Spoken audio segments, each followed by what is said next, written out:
selaku AVP dari HC Culture, kemudian juga Bapak Fritz Ridwan selaku AVP dari HC Planning, kemudian Mas Albi selaku AVP dari HC Organization Design, kemudian juga ada Pak Doni selaku Ketua Bidang Talent Management dari Manajemen Majelis Taklim Teknom Group, dan juga keluarga besar Majelis Taklim Teknom Group, dan tentunya seluruh rekan-rekan yang telah hadir pada acara hari ini. Di sini sudah ada rekan-rekan dari Dir HCM, kemudian juga dari Direktorat Strategi Portofolio, jadi ini luar biasa ya. Puji dan syukur, marilah kita panjatkan kehadirat Allah Subhanahu wa Ta'ala, karena atas berkat dan rahmat Allah, alhamdulillah kita semua masih diberikan kesehatan dan diberikan juga kesempatan untuk berkumpul ya, meskipun masih virtual, berkumpul di Jumat yang agak mendung ini. Oke, dan mungkin sebelum kita memulai acara, sebaiknya kita memulai dengan berdoa terlebih dahulu. Bagi rekan-rekan, berdoa menurut masing-masing, berdoa dimulai. Ada.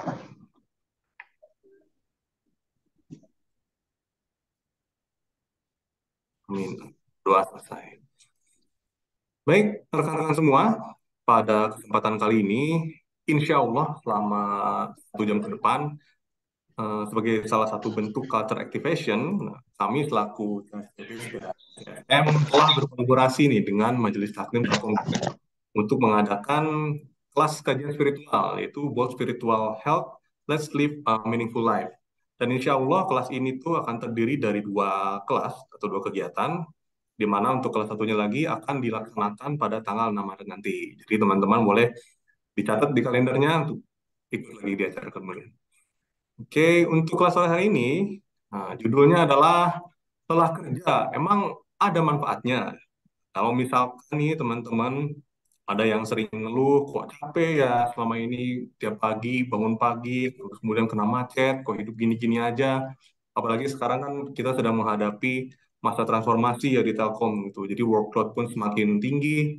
Nah, insya Allah setelah selesai mengikuti acara ini, teman-teman kegiatannya ini bisa terjawab lah ya, insya Allah. Baik, sebelum kita masuk ke acara utama, akan ada kata sambutan dari Ibu Kamaria Latif selaku AVP dari Culture. Silakan Bu Ria, waktu dan tempat saya persilakan. Makasih Mas Kevin. Assalamualaikum warahmatullahi wabarakatuh. Waalaikumsalam.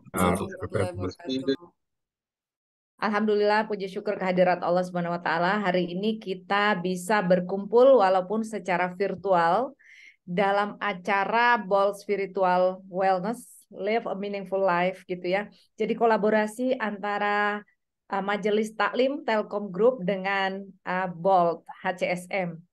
Alhamdulillah, tentunya yang saya hormati di sini trainernya ya Bapak Ustaz Asep Fahri. Belajar. Dan saya lihat di sini ada Kang Prit, ada Mas Prit, kemudian ada siapa tadi Mas Doni ya, Mas Doni, dan coba saya lihat serta rekan-rekan semuanya yang tentunya mudah-mudahan dimudahkan oleh Allah Subhanahu wa Ta'ala. Untuk hari ini kita menimba ilmu dari Ustadz Asep Fahri gitu ya. Jadi bersama menuju hidup yang lebih bermakna dan berkualitas gitu ya. Tadi tagline-nya udah disebutkan oleh Mas Kevin nih.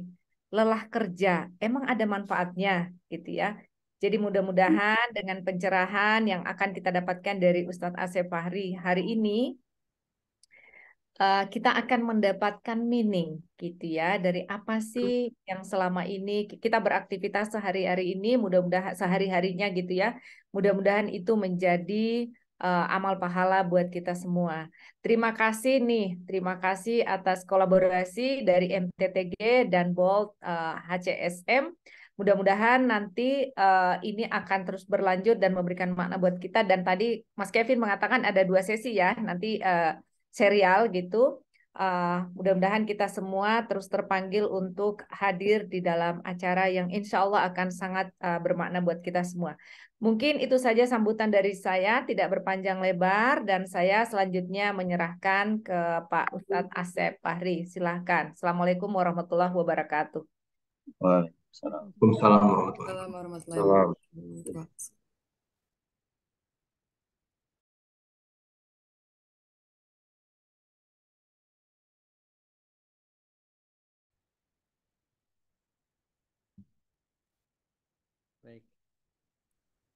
Kevin dulu atau langsung? Monggo. Oh, mungkin kenalan dulu ya, Pak Ustadz. Jadi, alhamdulillah rekan-rekan semua ini telah hadir ya di tengah-tengah kita. Ini seorang sosok yang luar biasa nih bisa dibilang ya. Beliau adalah alumni dari Institut Pertanian Bogor. Dan nggak cuma itu, beliau juga adalah seorang founder dari AOD Learning, yaitu sebuah lembaga training and consultation untuk public speaking. Jadi kalau rekan-rekan mungkin ada yang tertarik untuk dunia public speaking ini, boleh langsung daftar ya setelah acara ini. Kemudian beliau juga adalah seorang master trainer di Cinta Quran Foundation. Dan tentunya adalah seorang profesional personal development trainer. Jadi beliau ini bisa dibilang sudah sangat-sangat berpengalaman ya, dibilang pengembangan personalia.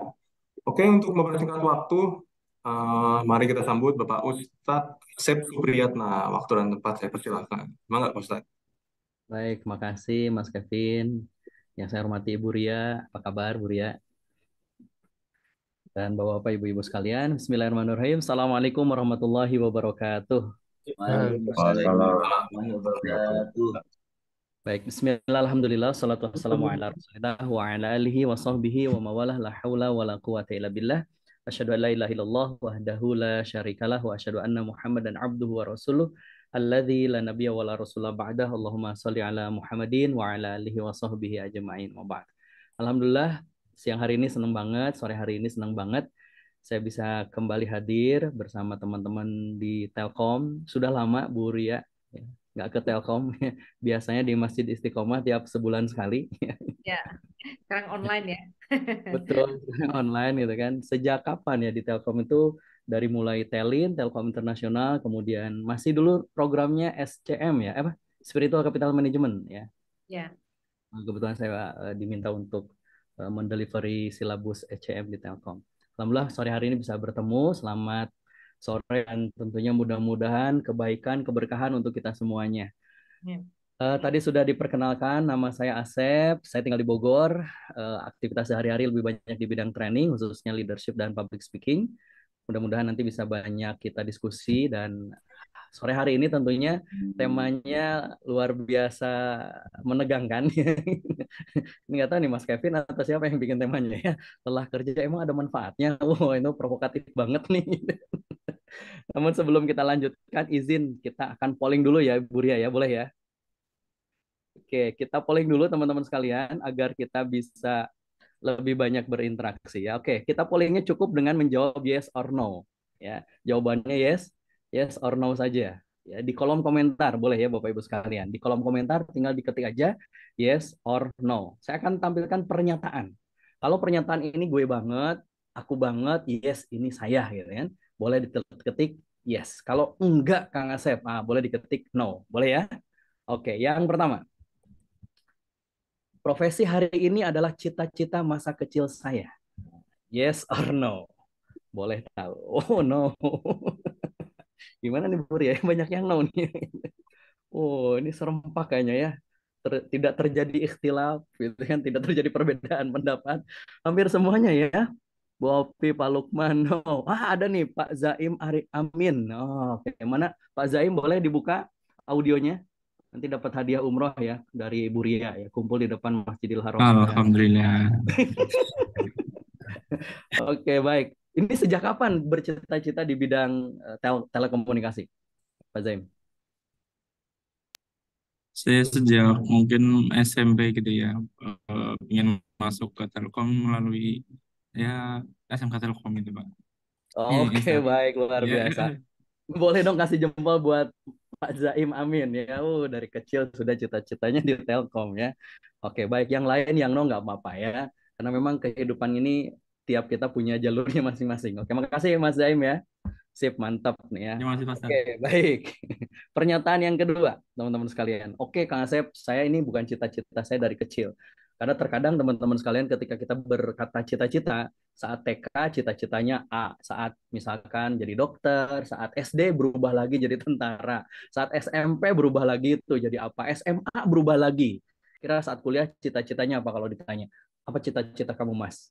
Biasanya sih kalau mahasiswa kemarin saya ngisi di kampus IPB, kebanyakan mahasiswa kalau ditanya cita-cita, kalau TK jelas, SD jelas, SMP jelas, SMA jelas, Ketika kuliah ditanya apa cita-cita Anda, sebagian besar menjawab, jadi apa aja Mas, yang penting lulus Pak, katanya gitu. Sudah berubah tuh orientasinya ya.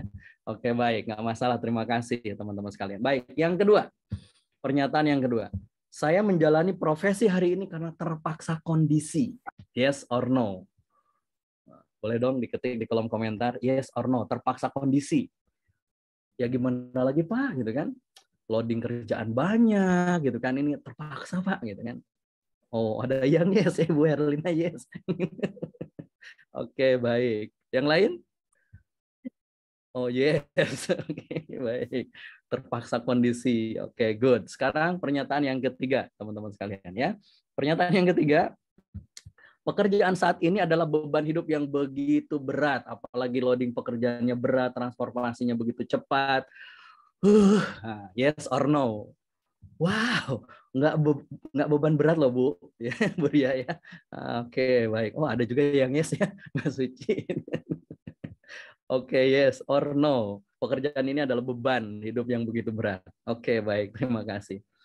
Oke, sebelum kita lanjutkan ke pertanyaan berikutnya ya. Ngomong-ngomong tentang beban yang sudah berkeluarga. Anak-anak kita itu anugerah atau beban? Boleh diketik coba di kolom komentar. Pengen tahu aja. Pekerjaan, anak-anak kita itu anugerah atau beban? Oh, anugerah. Oke, good. Masya Allah, anugerah. Oke. Baik. Sekarang pertanyaan yang kedua tentang anak. Anak itu lebih banyak memberi atau nuntut? Memberi ke kita atau nuntut dari kita? Oke. Oh, memberi. Ya, memberi. Memberi apa? Memberi beban, Pak. Oke, baik. Nah, sekarang kita pindah ke pekerjaan. Ya. Menurut Bapak-bapak, Ibu-ibu, teman-teman semuanya, bekerja Anda di Telkom itu anugerah atau beban? Ayo. Anugerah atau beban? Sekarang kok jadi anugerah ya? Tadi perasaan banyaknya beban. Oke. Sip, anugerah. Oke, baik. Berarti selama Anda bekerja di Telkom, lebih banyak pekerjaan itu memberi kepada Anda atau menuntut dari Anda? Lebih banyak memberi atau nuntut? Memberi pekerjaan, memberi loading kerjaan, memberi ini ya. Oke, baik, makasih teman-teman sekalian. Oke, sip. Baik, sekarang kita pindah ke pernyataan yang keempat. Makasih ya, memberi. Good. Pernyataan yang keempat, karir saya hari ini adalah profesi yang begitu mulia, sangat mulia. Yes or no? Yes or no? Yes. Wah, alhamdulillah ya. Soalnya Bu Ria kalau ada yang no aja gitu kan, wah ini bahaya. Insya Allah ya, yes semua ya. Baik, terakhir. Pernyataan yang kelima. Profesi saat ini bisa mengantarkan saya menuju surga. Yes or no?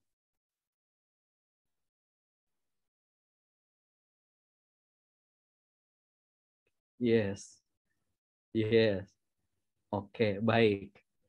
Jadi kalau begitu lelahnya kita bekerja, capeknya kita bekerja, nganterin kita kemana? Ke surga. Baik, sudah begitu materi kita sore hari ini ya. Sudah dijawab oleh Bapak-bapak dari Bibel, betul kan? Itu loh. Semuanya sudah menjawab, ini profesi yang mulia, ini profesi yang mengantarkan ke surga. Maka lelahnya, capeknya insya Allah jadi masuk surga beres. Betul kan? Itu manfaat terbesar dari pekerjaan kita. Berarti kalau loading kerja kita semakin banyak, insya Allah mudah-mudahan semakin cepat juga masuk surga. Amin. Ya. Siapa di sini yang mau masuk surga? Cung, ya, angkat tangan kanan yang mau masuk surga. Oh, Masya Allah. Mana? Lambaikan tangannya dong. Oke, good. Makasih. Yang mau segera masuk surga, Cung. Segera. Jangan dulu Pak ya. Baik, makasih Pak Ipan. Mau oke, nggak apa-apa Pak Asep ya, segera. Baik, kita kembali ke judul kita. Judul kita memang agak provokatif emang Mas Ipan, Mas Kevin itu ya. Lelah kerja, emang ada manfaatnya. Kemarin saya baru pulang umroh, baru kemarin Kamis sore. Ternyata Bapak Ibu di sana kondisi hari ini sangat padat banget. Ini kondisi di Arafah, nggak bisa masuk ke Jabal Rahmah. padat dengan manusia. Seumur saya umroh, ini paling padat, paling padat, paling padat, paling ramai. Apalagi di Masjidil Haram. Tawafnya padat banget, desak-desakan. Oh, itu udah kayak apa gimana gitu. Kalau boleh diilustrasikan, nggak ada bedanya dengan umroh Ramadan atau saat musim haji. Saking padatnya, saking padatnya. Pertanyaannya, Bapak Ibu, teman-teman semuanya, lelah nggak kira-kira dengan padatnya suasana ibadah seperti ini? Lelah? Capek? Betul kan? Desek-desekan, bahkan ada yang terhimpit, terjepit, kesenggol, macam-macam. Tapi pertanyaannya, ada yang kapok nggak berangkat ke Tanah Suci? Nggak ada kan? Kenapa nggak kapok? Karena ini adalah tempat yang begitu indah, begitu mempesona, begitu luar biasa. Kenapa? Sholatnya saja 100.000 kali lipat. Betul kan? Beribadah di Tanah Suci dikali lipatkan pahalanya. Dan ini menjadi tempat tersuci di muka bumi. Maka orang walaupun capek maupun lelah, mengingat balasannya, sudah hilang tuh lelahnya. Hilang capeknya. Nggak ada ceritanya orang berangkat umroh, mau umroh lagi nggak? Nggak ah, bosan saya. Atau misalkan nggak ah, capek saya. Nggak ah, nggak ada. Semua walaupun capek, walaupun lelah, sakit, macam-macam, tetap ingin balik lagi ke sana. Begitupun juga seharusnya dengan pekerjaan kita. Kenapa? Mari kita lihat Bapak Ibu teman-teman sekalian. Kita berada di sebuah garis. Ini namanya garis waktu Bapak Ibu sekalian. Kita ini garis waktu. Kita berada di sini di rentang waktu yang kita entah berapa lama. Sementara kita berada di dunia ini itu di antara dua titik ini. Titik yang pertama adalah titik lahir kita. Titik yang kedua adalah titik kematian kita. Pertanyaannya, sebelum kita lahir ada waktu nggak? Ada kan? Berapa lama waktu kita sebelum lahir? Tahu kan? Kita nggak tahu. Berapa lama waktu yang ada sebelum kita lahir? Baik. Setelah kita mati, ada waktu lagi? Ada. Pertanyaannya, waktu kita setelah mati, itu berapa lama? Nggak tahu juga kan? Kalau dalam bahasa Al-Quran disebut dengan khalidina fiha abadan. Hidup di sana dalam waktu yang selama-lamanya. Unlimited. Tetapi ternyata berarti Bapak Ibu teman-teman semuanya, kita ini hidup antara dua titik ini. Dan dua titik ini saja, kata guru saya masih terlalu lebar gitu. Dibandingkan dengan garis yang begitu panjang dari kanan ke kiri ini. Begitu panjang. Dan kehidupan kita di garis setelah kita mati, berarti ini kita abadi. Kemungkinannya hanya dua. Kita sukses atau gagal. Ya kan? Berarti kalau kita sukses nanti, di yaumil akhir nanti, di masa yang begitu panjang nanti, maka berarti kita akan sukses selama-lamanya. Kalau kita gagal, berarti gagalnya pun selama-lamanya.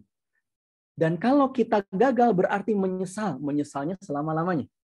Kita menderita, menderitanya pun selama-lamanya. Tersiksa, tersiksanya pun selama-lamanya. Teraniaya, teraniaya pun selama-lamanya. Semua di sana selama-lamanya. Tapi kalau kita sukses, maka kita pun bahagianya selama-lamanya. Suksesnya selama-lamanya. Indahnya selama-lamanya. Dan ternyata apa yang menentukan kesuksesan yang selama-lamanya, kegagalan yang selama-lamanya, kita nanti di hari kemudian ternyata di antara dua titik itu. Yang sangat pendek. Yang sangat pendek. Maka berarti lelahnya kita bekerja itu sebentar, nggak lama. Capeknya kita beribadah itu sebentar, nggak lama. Betul kan? Menahan kita tidak bermaksiat itu sebentar. Sebentar. Tapi yang sebentar itu ternyata menentukan kehidupan kita yang selama-lamanya. Coba, kalau misalnya Mas Kevin, ini punten ya Bu Ria, ini pemisalan aja, contoh aja ya. Mas Kevin, mau nggak Mas Kevin pindah kerja di tempat saya? Ya. Gajinya 100 juta per hari. Oh, mau 100 juta banget per tuh. hari digaji seumur hidup Mas Kevin. 100 juta sehari. Mau dong. Kerjanya hanya 1 minggu. Kerjanya hanya 1 minggu, tapi gajinya setiap hari seumur hidup Mas Kevin. Kira-kira mau pindah nggak? Mau Waduh. kan itu? Tapi pertanyaannya, ada nggak model kayak gitu kerjaannya ya? Cuma kerjanya seminggu, tapi diupahnya sepanjang waktu. Nggak ada. Gitu. Hanya di sini nih, di dunia ini gitu kan. Hanya tempat nanti di yaumil akhir. Kita kerjanya hanya sebentar, hanya di antara 2 titik itu. Tapi pahalanya, balasannya, upahnya, gajinya, khalidina fiha abada.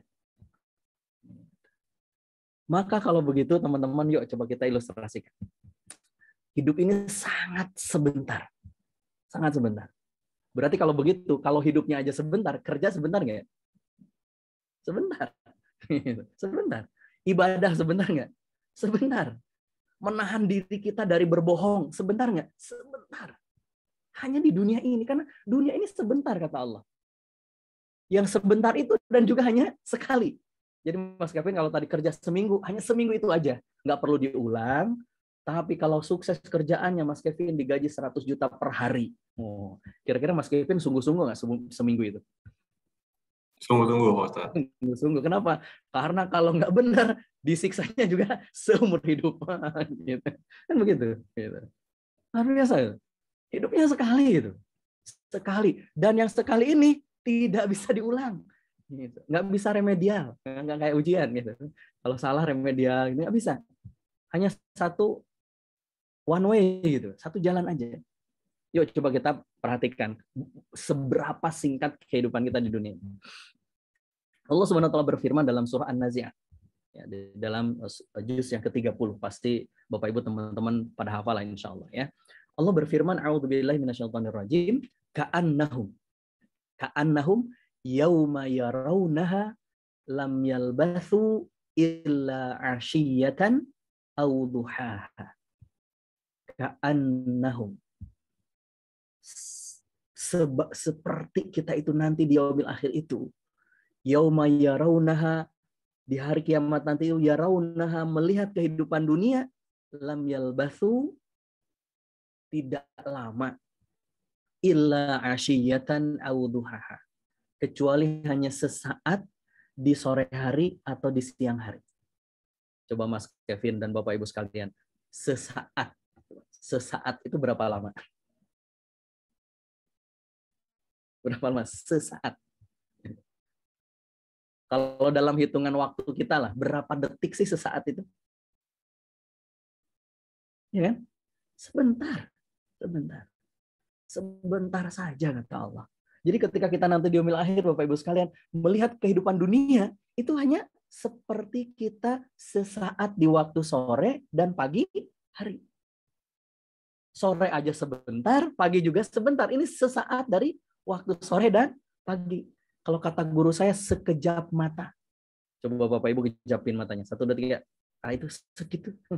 Sekejap, sesaat, sebentar. Tapi yang sebentar itu, Bapak Ibu sekalian, menentukan kehidupan kita yang abadi. Cuma sayang, kita sering fokus yang sesaat itu kan gitu. Capek lah. Ini ya Allah ya Robi, ini nggak ngerti ya pimpinan kita itu. Loading kita itu udah lembur-lembur, nggak beres-beres, gaji nggak naik-naik. Aduh capek deh. Nah, gitu. Padahal hanya sebentar loh gitu kan. Ketika kita melihat nanti di yaumil akhir, ya sesaat gitu loh. Oh, konsep beneran. Yuk coba kita, berapa lama sih sesaat itu? Kalau kita mau mengandai-andaikan. Nabi SAW mengatakan bagaimana kondisi kita yang sebentar itu. Allah Subhanahu wa taala berfirman dalam surah Al-Ma'arij. Ta'rujul malaikah. Jadi para malaikat itu naik, termasuk juga waruh, yaitu Al-Jibril, ilaihi, kepada sisi Allah, kepada Allah Subhanahu wa taala, dia naik di hari itu, fi yaumin, dalam waktu 1 hari. Itu 1 hari. kana miqdaruhu, yang satu hari malaikat naik menghadap Allah itu, satu hari itu kata Allah dibandingkan dengan waktu. Kita nyebut dengan hukum relativitas kan, waktu relatif gitu kan. Nah, kalau dibandingkan dengan waktu di dunia, kata Allah khamsina alfa sanatin, itu sebanding kadarnya dengan 50.000 tahun. Coba kita hitung-hitung dulu ya. Kita hitung dulu. Kalau teman-teman Telkom kan pasti kebanyakan dari IPA kan? Ya, jarang dari PS. Yo, coba kita hitung-hitung. Bu Nasya coba. Kalau satu hari itu 50.000 tahun di dunia, sekarang usia kita paling maksimal berapa lah? Misalnya rata-rata berapa? 70 tahun misalkan. Atau 60 tahun. Kalau 70 tahun misalkan. Sebanding dengan berapa lama di sana. Kalau sehari saja, sebandingnya 50.000. Boleh dibuka kalkulator kok. Berapa, ada yang sudah dapat hitungannya? Ya, buka Excel, Ustadz. Oh, boleh. Coba kan, satu hari di sana, di yaumil akhir tadi itu, ya, sebanding dengan 50.000 tahun di dunia. Berarti kalau usia kita 70 tahun di dunia, hidup kita 70 tahun di dunia, sebandingnya berapa lama tuh di sana? Udah ketemu? Punasya? Berapa? Ya, betul sekali Sampai ya. sekian detik, sepersekian detik gitu loh, kayak seperseribu detik. Masa sih? Coba, kalau dihitung-hitung, itu berarti 70 tahun dibagi 50.000 tahun dikali satu hari. Coba 50 bagi 70.000 berapa? 0,0014 hari. Ya, betul. 0,0014 hari. Satu hari itu 24 jam, 1 jam itu 60 menit. Berapa menit itu? 0,0014 kali 24 jam kali 60 menit. Berapa tuh? Hanya 2 menit, jam. Bu. 2 jam, ya Allah. menit. Iya kan? Iya. 2 menit. 2 menit. Coba, apa yang bisa kita lakukan dalam waktu hanya 2 menit itu? Kajian aja, kita sudah berapa lama nih kan gitu. Ngobrol aja, ini lihat-lihat Instagram saja gitu kan, reel saja, itu bisa setengah jam. Nah, wajar, makanya tadi kata Allah, ka'annahum yauma yarawunaha lam yalbathu illa 'ashiyatan aw duhaha. Sebentar ternyata di dunia itu. Maka, tapi yang sebentar itu, yang hanya 2 menit itu sangat menentukan kehidupan kita yang nanti abadi. Disitulah meaningnya gitu loh. Ketika kita hidup, ketika kita bekerja itu bukan yang sekedar rutinitas. Datang ke kantor, tempelkan ibu jari, terima gaji. Terima kasih. Pulang dari kantor, tempelkan lagi. Bukan. Tapi ada meaning yang seharusnya kita orang beriman, ada sesuatu yang lain. Coba waktu kita bandingkan. Taruhlah misalkan kata Nabi, usia umat Nabi Muhammad itu 60 tahun rata-rata. Kalau lebih berarti dilebihkan nikmatnya oleh Allah. 60 tahun kita hidup di dunia. Mas Kevin berapa usia sekarang? 25. 25 betul. Lebihnya atau sisanya? Aduh. Ya kan coba. Kalau misalnya usia Mas Kevin misalnya sekarang 30 misalkan lah ya. Kan berarti 30 tahun lagi tuh sisa usia kita di dunia. Kalau Mas Kevin tuh 60 tahun jatahnya. Kalau 31 kan tinggal setahun. Nah, dari 60 tahun itu gitu. Jangan diaminkan dong gitu. Ini contoh saja katanya. Nah, dari 60 tahun hidup kita di dunia, rata-rata lah. Kemarin ada jamaah umroh itu 81 tahun. Tapi semangat. Kakek mau pakai kursi roda nggak? Enggak, Ustadz, jalan. Semangat jalannya. Tapi ada mutawif saya gitu kan, yang usianya baru 28 tahun gitu kan, baru putaran keberapa di sa'i udah gempor. Aduh, capek banget. Wah, kalah nih sama kakek-kakek sebenarnya gitu. 60 tahun kita hidup di dunia. Yang 60 tahun ini, taruhlah ini batas usia kita, jatah usia kita. Apakah yang 60 tahun ini bisa kita pakai buat ibadah yang bisa menentukan kehidupan kita nanti di akhirat? Semuanya?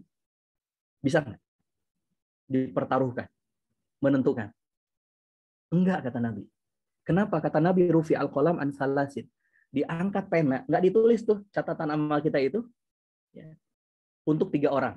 1, anak kecil sampai balik. Makanya anak kecil itu nggak ada dosa. Gitu. Kalaupun dia beramal solih, maka pahalanya untuk orang tuanya. Kenapa? Karena dia bersih. Jadi kalau anak kecil nyubit temennya itu nggak dosa. Gitu. Kenapa? Anak kecil, namanya juga anak kecil gitu loh. Itu yang pertama kata Nabi. Anak kecil sampai dewasa atau balik. Yang kedua, yang tidur sampai bangun. Yang ketiga, yang gila sampai sembuh. Jadi kalau misalkan ada seorang muslim, dia nggak puasa Ramadan, kita harus husnuzon dulu. Jangan mentang-mentang, oh kamu itu nggak puasa. Kemungkinannya 3 itu. Dia 1 yang pertama. Oh berarti masih kecil, belum balik.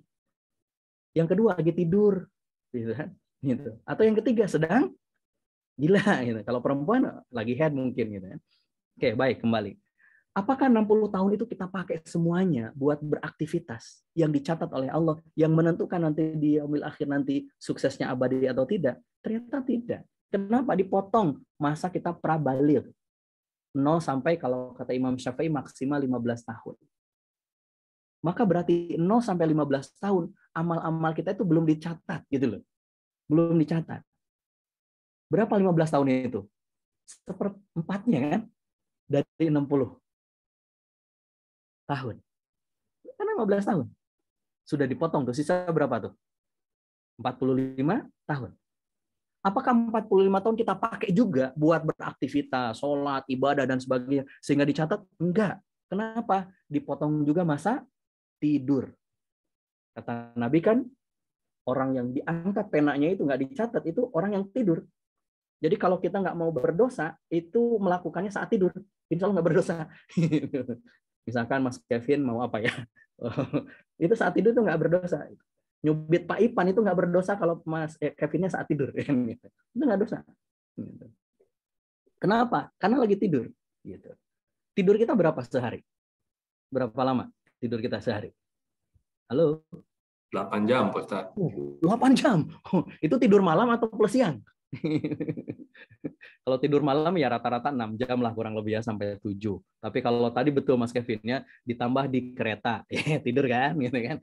Kemudian saat istirahat tidur kan. Tadi tuh Bapak-bapak saat khutbah Jumat, ayo 15 menit lumayan gitu kan. Kalau di jumlah jamleh, jumlah jamleh ya, dijumlahin sehari semalam kurang lebih 8 jam. 8 jam sehari. Berarti 8/24. Berapa tuh? Kalau dikalikan 45 tahun. Sepertiganya kan?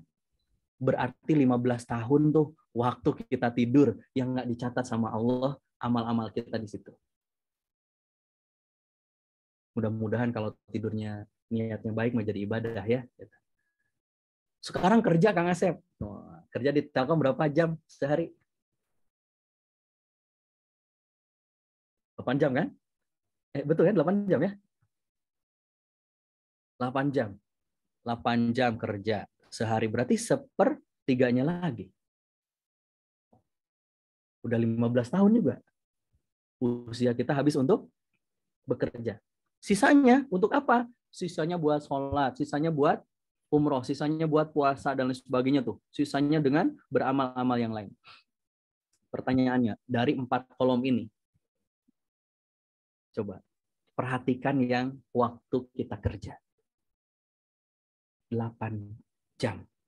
15 tahun kalau usia kita 60 tahun itu.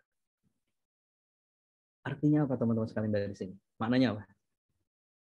Ternyata waktu kita bekerja itu nggak sebentar kalau dibandingkan dengan usia 60 tahun.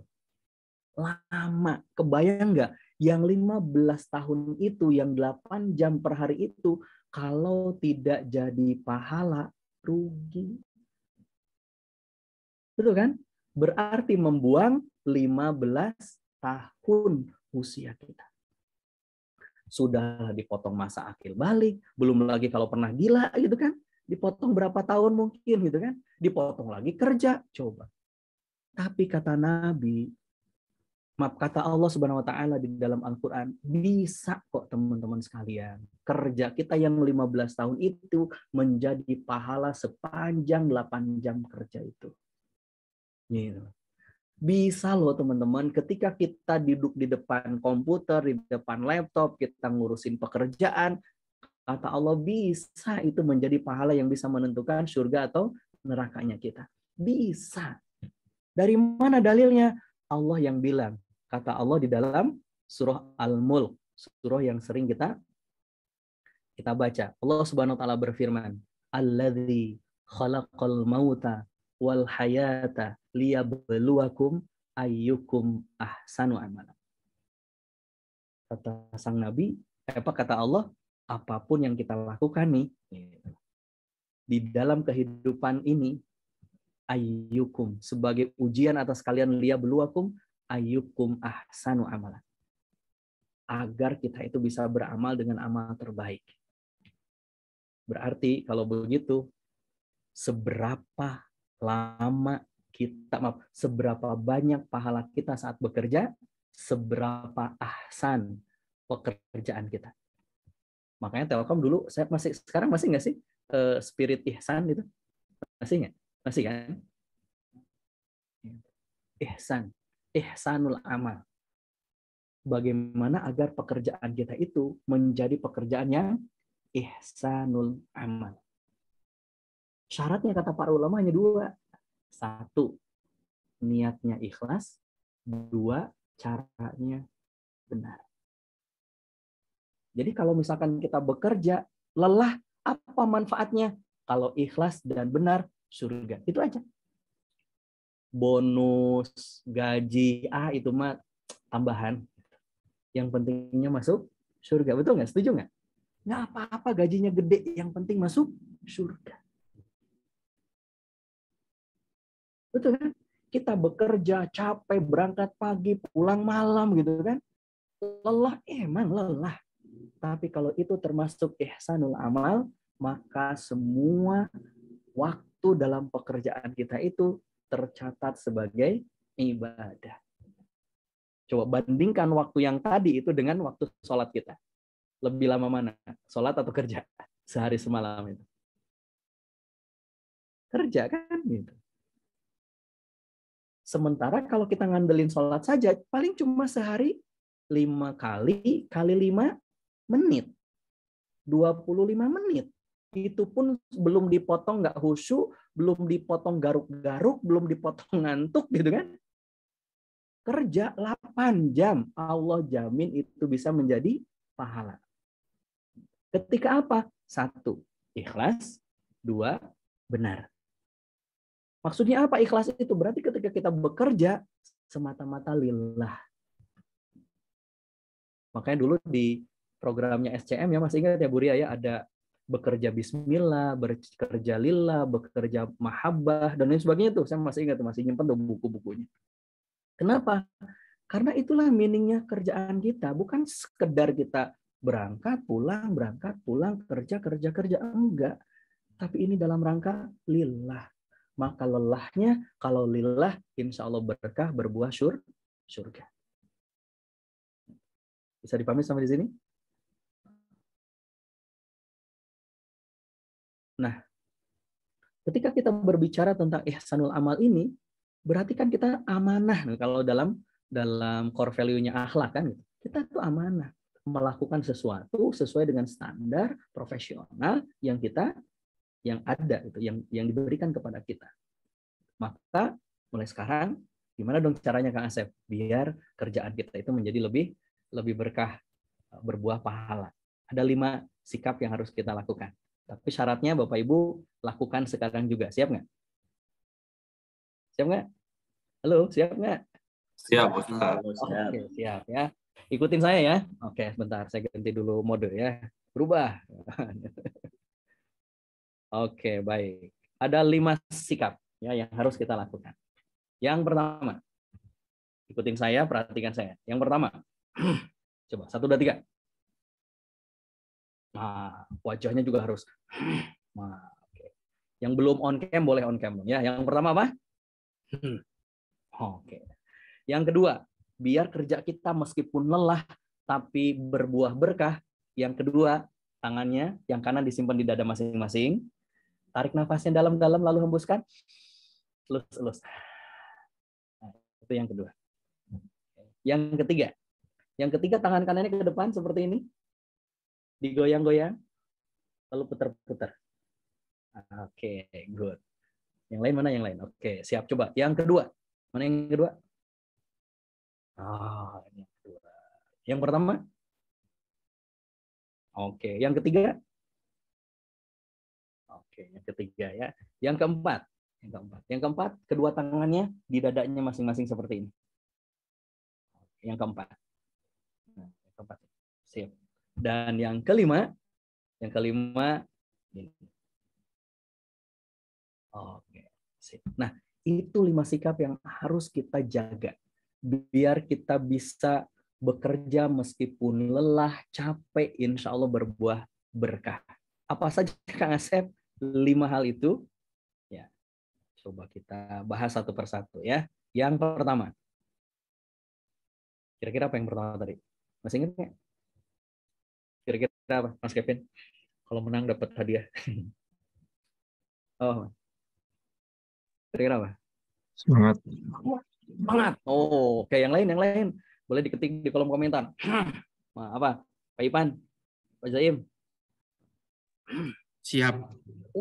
Mantap, luar biasa ya. Betul, Mas Zaim ya. Yang pertama itu siap. Siap dengan segala kemungkinan, segala hal dalam setiap pekerjaan. Termasuk ketika terjadi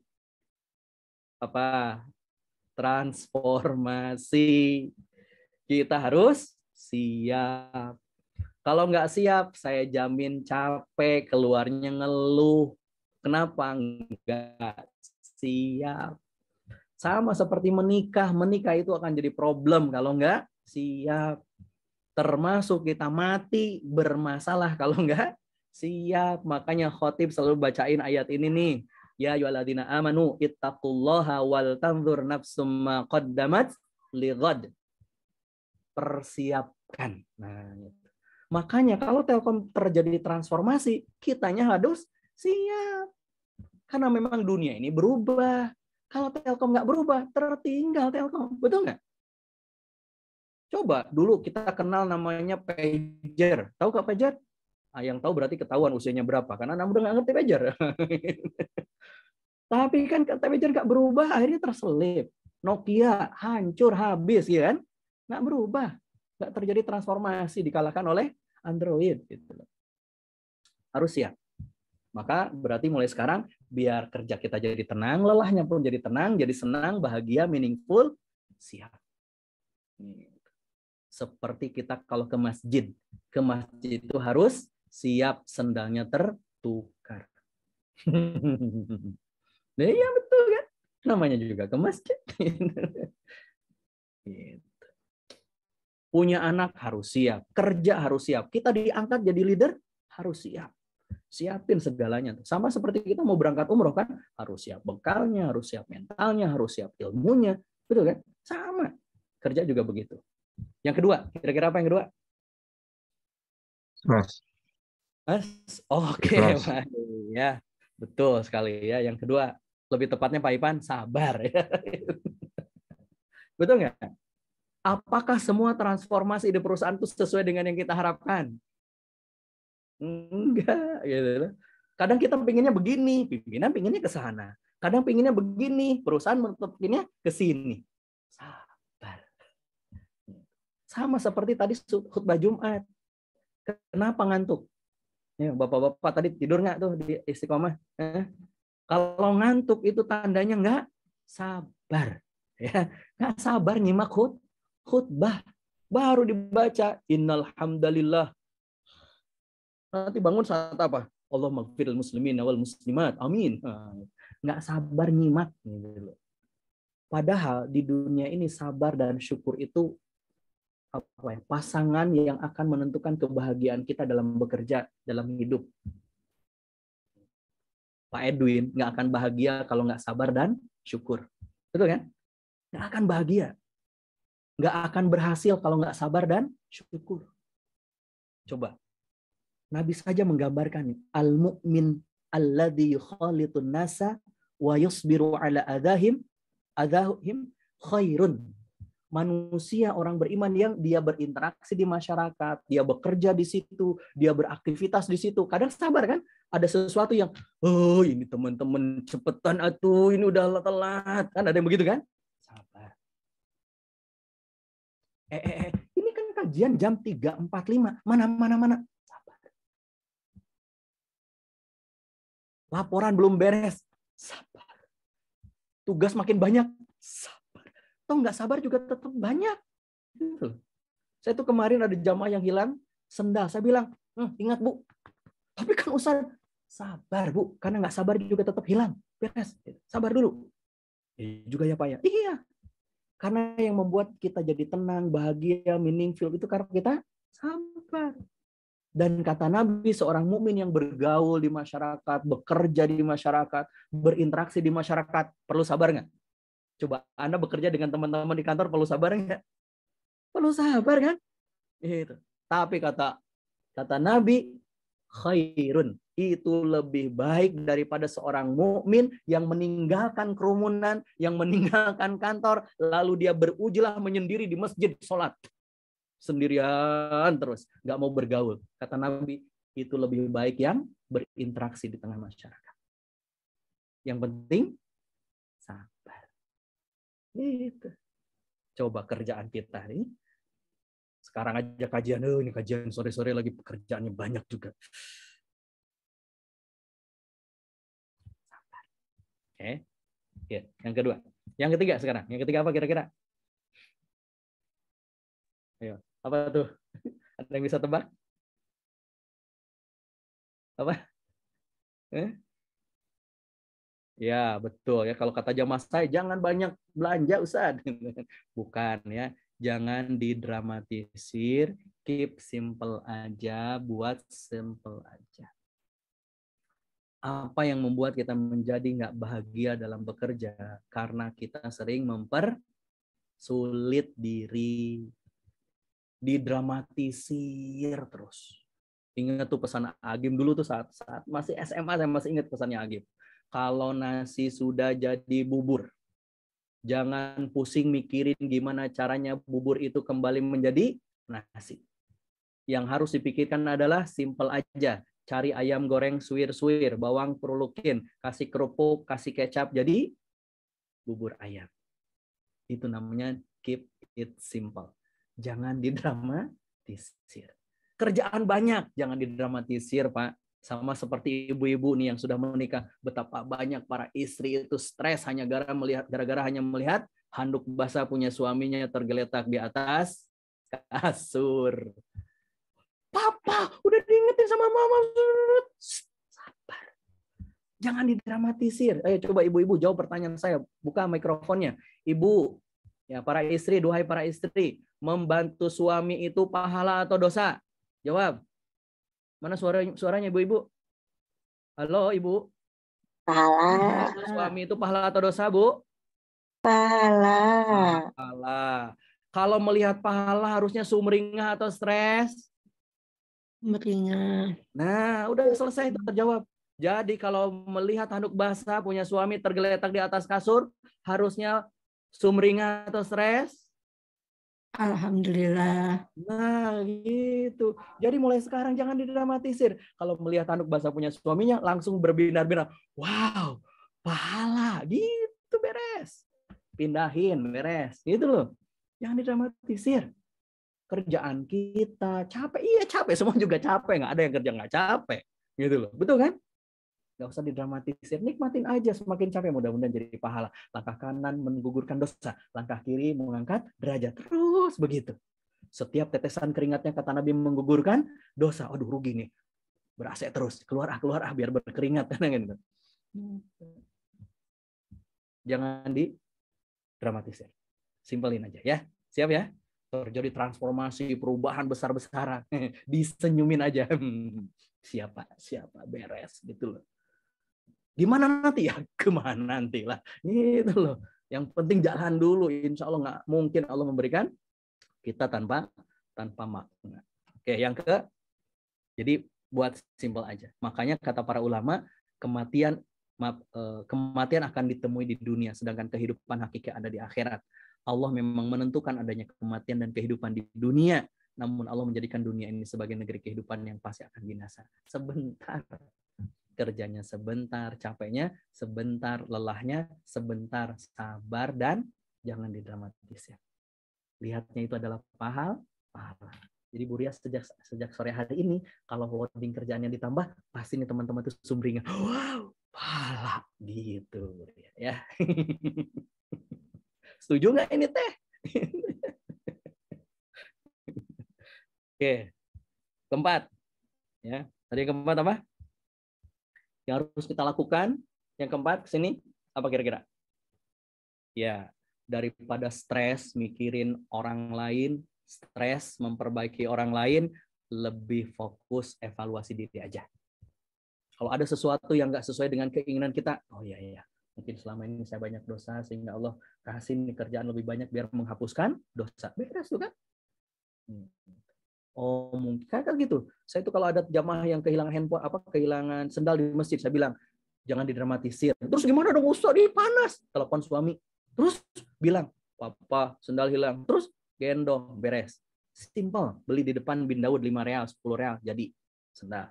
Betul kan?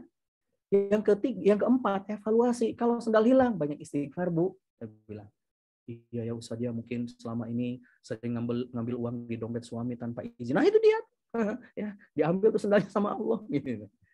Ya juga ya Ustaz ya, evaluasi ke sini.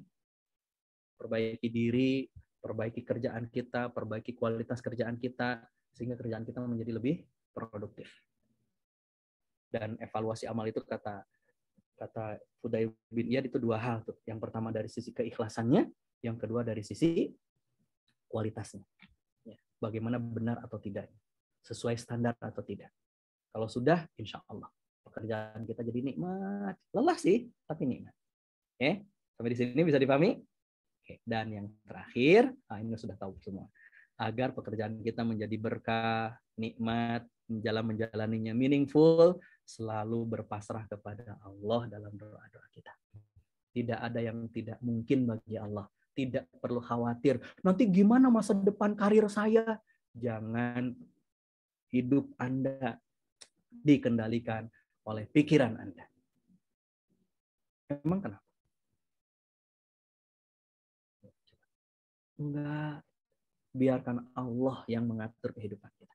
Serahkan aja semuanya sama Allah. Berserah kepada Allah. Jangan sampai takut. Nanti gimana karir kita? Terus emang kenapa? Tapi kan nanti kalau gini-gini, udah jangan overthinking. Gitu loh. Kita itu seringnya jumping. Takut terhadap sesuatu yang belum tentu terjadi. Kejadian aja belum sudah ditakutin. Udah, dinikmatin aja. Nanti gimana kalau begitu? Ya dijalanin aja. Nanti gimana kalau begini? Ya dijalanin aja. Kita punya Allah yang mampu mengubah siang menjadi malam, malam menjadi siang. Apalagi hanya mengubah nasib hidup kita. Yang penting deketin aja sama Allah. Kerja dekat sama Allah. Kerja dekat sama Allah. Makin kerja makin dekat sama Allah. Makanya kata Nabi SAW dalam sebuah hadisnya ketika berbicara tentang bermohon perlindungan kepada Allah, kata Nabi, jika seorang keluar dari rumah lalu mengatakan Bismillahi tawakkaltu 'alallahi la haula wala quwwata illa billah, maka dikatakan kepada orang itu, satu, engkau akan diberi petunjuk. Jadi kalau pusing, stres, mentok, Allah kasih petunjuk. Yang kedua, dicukupkan. Coba rezeki itu nggak perlu banyak, yang penting cukup. Ngapain punya sepatu banyak kalau nggak cukup? Rezeki juga begitu. Yang ketiga, dijagain sama Allah.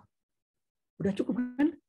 Sudahlah dikasih petunjuk sama Allah, dicukupkan sama Allah, lalu dijaga sama Allah. Berserah sama Allah, kita menjalani ikhtiar-ikhtiar terbaik kita.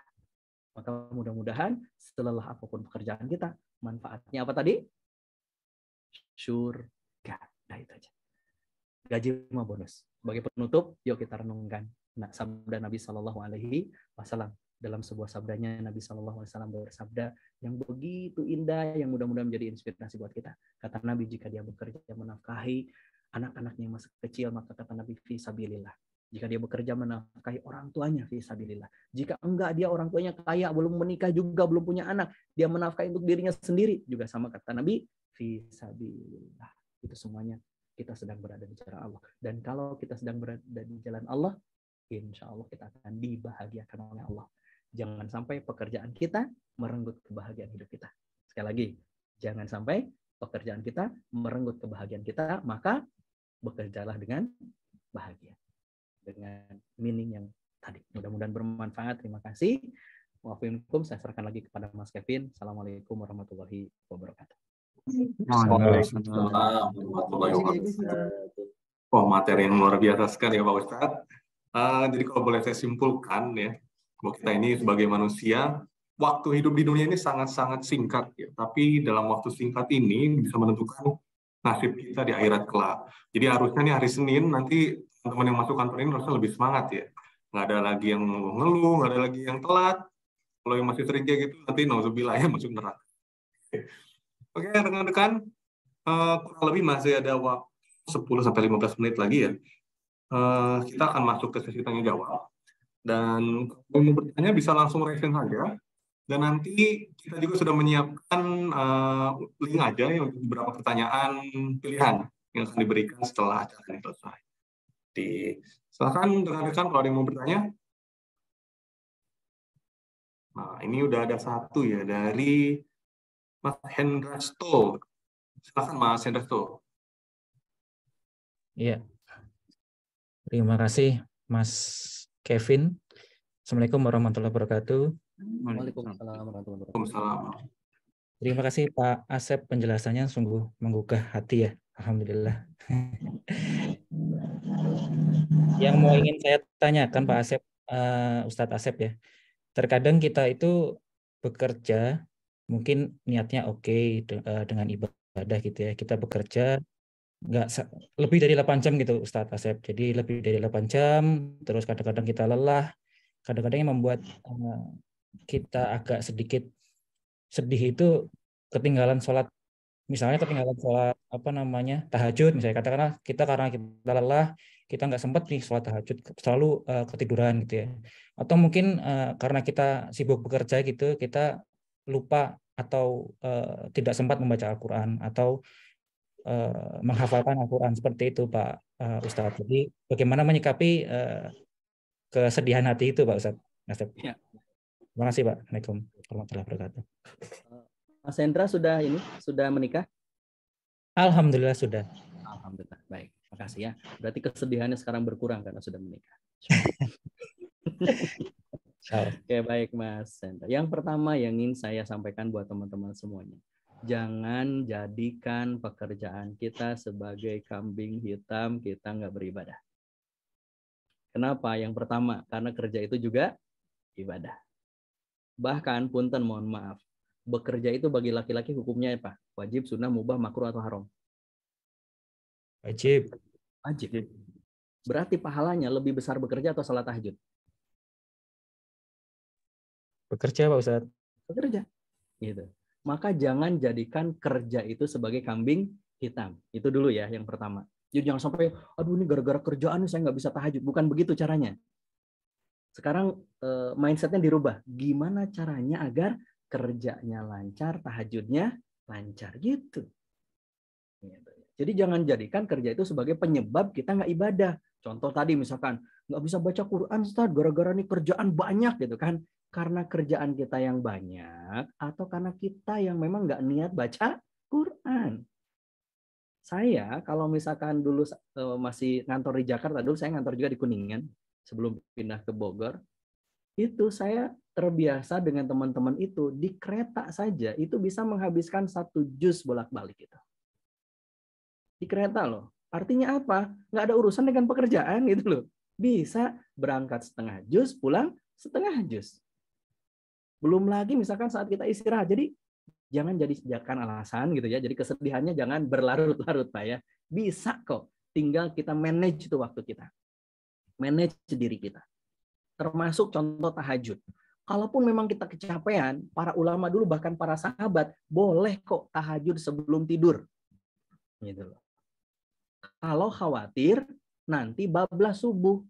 Ada kok sahabat yang melakukan itu dan diperbolehkan oleh Nabi. Misalkan nih kita capek banget nih, ya Allah capek banget nih. Kalau tidur nih takutnya nggak kelewat nih ya tahajud, boleh kok sholat tahajud dulu. Gitu. Boleh gitu. Walaupun tentu keutamaannya berbeda dengan sholat di akhir malam, gitu kan, di sepertiga malam terakhir. Tapi boleh nggak? Boleh. Jadi jangan sampai karena kerjaan lantas kita menyalahkan tuh ya. Yo, so nih gara-gara ini nih banyak nih loading kerjaannya begini, gini sampai kita nggak bisa sholat, nggak bisa ini. Loh, yang salah itu andanya atau kerjaannya gitu loh. Gitu ya. Jadi insya Allah bisa ya, Pak. Insya Allah bisa. Siap. Aman. Makasih, Pak Asep. Sama-sama, Pak. Jadi jangan mengkambing hitamkan pekerjaan ya Pak Ustadz. Iya, jangan dong. Nanti nggak jadi pahala kerjanya. Siap. Terima kasih. Ya. Untuk pertanyaan berikutnya ini ada dari Mas Imam ya. Silakan Mas. Nah, memang cocok jadi imam seorang istri. Alhamdulillah. Selamat sore Pak Ustadz. Sore, enggak, Mas Imam. Izin Ustadz mau tanya nih. Ini kan terkait meaningful life ya. Jadi dulu saya pernah ada di tahap saat kerja. Intinya itu udah kerja cukup lama, udah banyak hal yang sudah kita capai. Tapi belum merasakan goal atau kepuasan dari apa yang kita kerjakan gitu. Jadi kayak kok udah kerja kok tapi kok kayak nggak ngerasa final saat kayak kita lagi lomba lari nih. Kan kalau udah finish kita seneng ya. Wah, finish nih gitu. Tapi saya pernah ada di tahap kayak udah kerjain ini tuh, udah mencapai ini tapi kok kayak nggak ngerasa ada finishnya gitu. Kayak ngerasa kok ini gimana ya, kan karena kan seorang itu kan dia perlu tahu ya kapan dia mulai, kapan dia selesai gitu ya, tapi tidak merasa kayak ini tuh nggak selesai gitu. Kayak gitu. Jadi kayak pernah merasa kayak apakah saat ngerjain ini emang apakah tidak menikmati, apakah tidak cocok, ataukah ada hal lain gitu. Jadi ngerasa kayak apa yang dikerjain tuh kok kayak tidak ada kerasa kayak senengnya atau bangganya gitu kan. Karena tidak merasa berada di finishnya gitu. Walaupun sebenarnya kalau secara pekerjaan selesai pekerjaannya gitu. Itu tadi dari Pak Edwin katanya ditambah pekerjaan itu insya Allah jadi bisa meaningful ya. Oke, baik, makasih Mas Imam. Biasanya teman-teman orang yang atau kita ketika melakukan sesuatu hambar, ya nggak ada rasa, itu karena kita nggak ngerti strong why-nya. Strong why. Kalau dalam teori fisika, masih ingat ya, hukum Newton 1, sebuah benda itu akan tetap diam, nggak ada rasa, nggak ada energi selama tidak ada gaya yang bekerja pada benda itu. Nah, gaya yang bekerja pada benda, gaya yang bekerja pada kita, diri kita, energi yang bekerja pada kita, itulah yang disebut dengan strong why. Makanya kalau kita melakukan sesuatu, sering kita loncat ke how. Gimana biar beres. Tapi kita nggak menjawab dan nggak berusaha untuk mencari kenapa saya melakukan ini. Nah, gitu Pak. Nah, akhirnya kalau kita tidak punya why dalam melakukan sesuatu, maka jadi hambar. Walaupun how-nya beres gitu loh. Kerjanya beres kayak sholat gitu loh. Betapa banyak orang itu sholat itu hambar. Kenapa? Karena hanya belajar how. Dari mulai takbiratul ihram sampai salam. Beres. Tapi nggak mendalami why. Kenapa saya harus sholat? Apa makna sholat buat saya? Apa maknanya ya? Gitu. Bukan gimana caranya. Gitu. Nah, kemungkinan besar itu ya, Allah alam ya. Tapi kemungkinan besar ada di situ, di titik itu. Maka harus segera ditemukan purpose of life-nya, why-nya. Sehingga ketika kita melakukan sesuatu itu bukan hanya sekedar selesai, tapi sedang melakukan strong why yang besar. Allah alam besar. Sangat masuk sekali Pak Ustadz. Terima kasih banyak. Jadi kita harus tahu why-nya dulu ya. Betul. Kenapa? Terima kasih Pak Ustadz. Sama-sama. Assalamualaikum. Waalaikumsalam. Oke, ini ada juga pertanyaan dari Pak Ipan pribadi ya. Silakan Pak Ipan. Terima kasih, Ustaz. Izin bertanya, Ustaz. Ya, Tadi kan seperti disampaikan bahwa Pak Ustaz punya eh, background di manajemen SDM ya. Mungkin sedikit juga tadi sempat dibahas terkait apa ya, kita harus adaptif terhadap transformasi kan gitu. Nah, ketika transformasi terjadi kan kita diharuskan untuk belajar suatu hal yang baru gitu ya. Nah, suatu hal yang baru ini kan gimana ya? Namanya juga baru gitu ya, barang baru. Kita belajar harus from scratch gitu atau dari nol gitu. Nah, bagaimana eh, agar kita itu selalu termotivasi untuk belajar gitu sih, sebetulnya gitu ya, terutama hal yang baru gitu karena kadang-kadang misalnya ya itu ya itu eh, apa ya kan agak mungkin agak cenderung ada kecenderungan untuk resistan gitu ya. Wah, ini bukan bidang saya nih misalnya gitu ya. Belajar totally suatu hal yang kita nggak paham gitu. Nah, ini gimana nih gitu tipsnya biar kita termotivasi gitu. Gitu. kasih Pak Ipan. Ada dua hal ya Pak Ipan, kalau menurut saya yang bisa dilakukan. Yang pertama, the power of kepepet. Ketika dalam kondisi kita kepepet, pasti memaksa kita untuk belajar, untuk melakukan. Tapi pertanyaannya, apakah selalu semua itu harus dalam kondisi kepepet baru kita melakukan, gitu kan? Itu yang pertama tuh. Karena pasti tuh, kalau misalkan kita dalam kondisi saat pandemi ya, saya nganggur gitu. Saat nganggur tuh kan jadi kepepet kan, gitu kan. Aduh, jadwal training nggak ada, gitu kan? Seminar nggak ada, semua gitu. Allahu Akbar, pengeluaran makin banyak gitu. Dalam kondisi itu kan kepepet. Dalam kondisi itulah kita harus struggle kan gitu. Kita harus survive gitu. Gimana caranya? Gimana caranya? Apakah kita akan selalu idealis? Aduh kan ini bukan bidang saya, Pak. Kalau bahasa kasar punten ya bodoh amat dengan bidang lah gitu kan. Yang penting mah hidup ya kan begitu. Ketika sedang kepepet. Gitu. Itu yang pertama, gitu kan. Nah terkadang Allah itu maksa kita perlu di dalam kondisi itu. Kalau bahasa saya perlu dijedotin dulu Pak Ipan. Baru kita mikir, baru kita belajar, baru kita mau, gitu kan? Betul kan? Tetapi sebenarnya ada cara yang lebih indah, yaitu dengan apa? Tadi bersiap dengan perubahan. Cuma memang bersiap dengan perubahan itu nggak semuanya nikmat, gitu loh. Kenapa? Karena kita harus memperlebar zona nyaman kita, gitu. Berpindah dari satu cara ke cara yang lain. Gitu. Tapi insya Allah kok, kalau kata Tan Malaka itu, terkadang kita itu harus dibenturkan agar kita bisa terbentuk. Dibenturkan dulu dengan perubahan, lalu kemudian kita adaptif gitu kan, agile gitu kan. Kan mau tidak mau sekarang harus begitu kok. Saya di bidang training juga begitu. Sekarang aja bikin soal sudah bisa pakai AI gitu kan.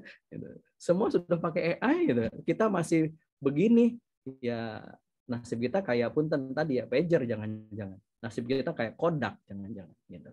Jadi tetap Pak Ipan kita harus mempersiapkan. Nah, mempersiapkan diri untuk belajar itu yang harus dibangun tadi seperti yang disampaikan kepada Pak Imam, kita harus ngebangun strong why-nya. Kenapa sih kita harus berubah? Kenapa kita harus transformasi? Saya yakin kan Telkom melakukan transformasi juga ada big why-nya kan itu. Ada big why-nya kenapa sih harus melakukan ini. Ada strong why-nya kenapa harus begini. Ada reason kenapa melakukan dan mengambil langkah ini. Nah, kalau kita ikut, oh ya, itu insya Allah kita akan lebih mudah dibandingkan kita dalam kondisi yang pertama tadi, the power of kepepet. Sama-sama tuh dua-duanya akan belajar pada saatnya nanti. Kalau misalkan gini, kalau misalnya sekarang kita nggak belajar, pasti kita akan berubah dalam dua kondisi. Satu, berubah karena dipaksa, berubah karena kematian, beres itu saja. Gitu. Ya kan? Nggak ada yang maka nggak apa-apa gitu. Kita melakukan hal baru. Saya juga sama Pak Ipan ya. Saya background saya teknik mesin. Background saya teknik mesin. Tapi sejak lulus itu lebih banyak bahkan sebentar sekali saya di bidang mesin, lebih banyak di SDM, business coaching saat itu tahun 2007-2009. Akhirnya ya sudah belajar lagi tentang manajemen, belajar leadership, belajar coaching, komunikasi macam-macam. Ternyata ilmu mesinnya masih bisa kepake kok gitu. Ada beberapa hal yang iya ya, dalam ilmu mesin ada begini. Oh, bagaimana ketika saya bikin SOP, saya ngambilnya dari saya belajar tentang manajemen di mesin itu. Oh ya, biar rapi begini, biar rapi begini. Insya Allah kok. Pet kita itu macam-macam. Tinggal dinikmatin saja takdirnya Allah. Berdamailah dengan takdir Allah. Insya Allah. Sampai bisa kok. Baik.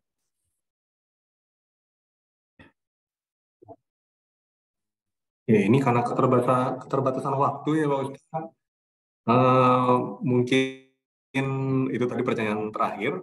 Ya, mungkin Pak Ustadz boleh ada closing statement dan juga memimpin doa Pak Ustadz untuk menutup kegiatan kita hari ini. Sebagai closing statement, saya masih ingat dan selalu mengingat pesan dari Buya Hamka. Kalau kerja sekedar kerja, kera di rimba juga. Kalau hidup sekedar hidup, kera di rimba juga hidup. Kalau kerja sekedar kerja, kerbau di sawah juga kerja. Maka kita hidup tidak boleh seperti itu, kita kerja tidak boleh seperti itu, karena kita punya makna. Kita punya ditujukan oleh Allah menciptakan kita di dunia ini pasti ada makna. Dan mudah-mudahan makna itu akan menjadi hidup kita dalam bekerja jadi bahagia. Lelahnya nggak masalah, tapi insya Allah berbuah berkah. Amin ya rabbal alamin. Kita berdoa kepada Allah, mudah-mudahan Allah meridhoi kita, merahmati kita, menjaga kita. Allahumma shalli ala sayyidina wa habibina wa syafina ya maulana Muhammad wa sallim radhiyallahu tabaraka li sadatina rasulillahi ajma'in. Alhamdulillahi rabbil alamin, hamdan syakirin, hamdan na'imin, hamdan yuafi ni'amahu wa yukafi mazidah. Ya Rabbana lakal hamdu kama yanbaghi wajhikal karim wa sultanik. Ya Allah ya Rahman ya Rahim, maafkan dosa-dosa kami ya Allah. Maafkan segala kekhilafan kami ya Allah. Maafkan atas segala kelalaian kami ya Allah. Jangan kau jadikan dosa-dosa kami penghalang kemudahan hidup kami. Jangan kau jadikan ya Allah dosa-dosa kami sebagai pengundang azab dari-Mu ya Rabb. Ya Rabbana, mudahkan urusan kami ya Allah. Mudahkan pekerjaan kami ya Allah. Tanamkan dalam hati kami rasa ikhlas, rasa syukur, rasa sabar dalam bekerja. Jadikan ya Allah pekerjaan kami sebagai pembuka pintu-pintu surga untuk kami.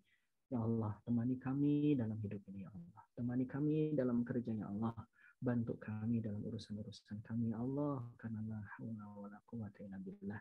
Tidak ada daya dan upaya kecuali yang Kau takdirkan untuk kami, yang Kau bantukan untuk kami.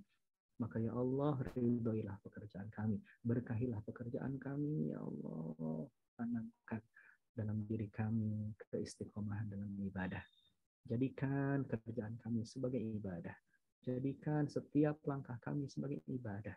Jadikan ya Allah setiap desahan nafas kami sebagai ibadah. Rabbana taqabbal minna innaka antas samiul alim wa tub 'alaina innaka antat tawwabur rahim. Rabbana dzalamna anfusana wa illam taghfir lana wa tarhamna lanakunanna minal khasirin. Rabbana atina fid dunya hasanah wa fil akhirati hasanah wa qina adzabannar. Subhanaka rabbika rabbil izzati amma yasifun. Wassalamun alal mursalin walhamdulillahi rabbil alamin. Terima kasih, mudah-mudahan bermanfaat. Terima kasih atas segala perhatian. Mohon maaf ya ada kekurangan. Kalau ada lebihnya nanti segera dikembalikan ya Mas Kevin, karena nggak bagus menyimpan kembalinya. Kalau ada sumur di ladang, bolehlah kita menumpang mandi, karena acaranya sampai petang, sampai ke rumah pasti malam kan. Jangan lupa mandi ya. Terima kasih. Assalamualaikum warahmatullahi wabarakatuh. Waalaikumsalam warahmatullahi wabarakatuh. Semoga kajian hari ini bisa menjadi ladang amal ya, dan juga jadi pahala, dan tentunya memberikan manfaat yang sangat-sangat berharga bagi kita semua. Dan juga terima kasih untuk seluruh rekan-rekan yang telah berpartisipasi pada sore hari ini. Dan semoga kita bisa berkumpul lagi ya untuk kelas kedua nanti, insya Allah akan diselenggarakan tanggal 6 Maret, hari Senin, jadi kurang lebih 2 minggu lagi. Untuk yang terbaik ya, selamat untuk Mas Imam dan juga Mas Ipan pribadi. Nanti untuk transfernya akan akan dikontak oleh Mbak Nesya. Baik, sekian untuk kegiatan hari ini. Mohon maaf jika ada kekurangan. Assalamualaikum warahmatullahi wabarakatuh. Waalaikumsalam. Nanti slide-nya saya kirim ke panitia ya. Ustaz. Terima kasih. Ya, sama-sama. Terima kasih Kak. Terima kasih Mas Kevin. Assalamualaikum. Waalaikumsalam.